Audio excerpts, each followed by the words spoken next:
Here we will show how to create elements that can be saved in a library to later be inserted into a drawing. These parts, once created in the drawing environment, can also be used in the sketch environment of the 3D modules, part and assembly. The simplest way to create entities is to select them from an active group and then save them to a library as symbols. Symbols are a group of geometry and dimensions and cannot be parameterized. Symbols are like AutoCAD block entities.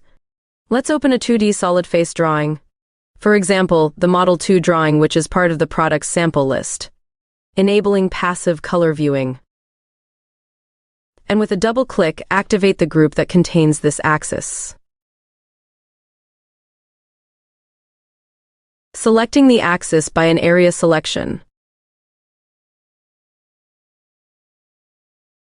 Using the function. Define selected entities as symbol.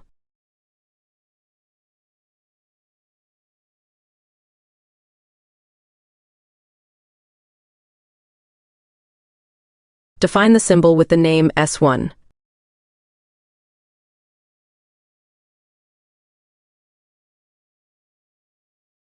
And a description of the symbol.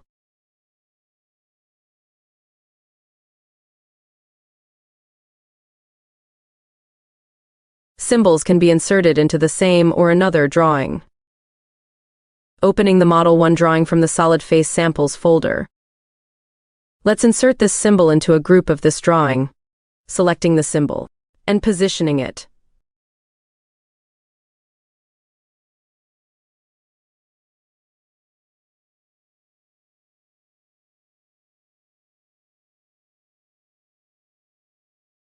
Note that in the list of commands, the insertion of the symbol is indicated with the name.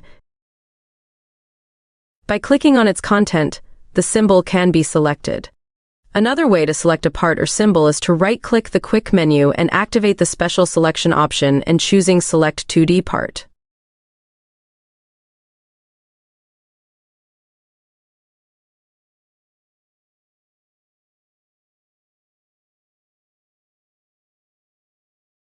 Now we can do an operation with the symbol geometry. For example, moving its geometry.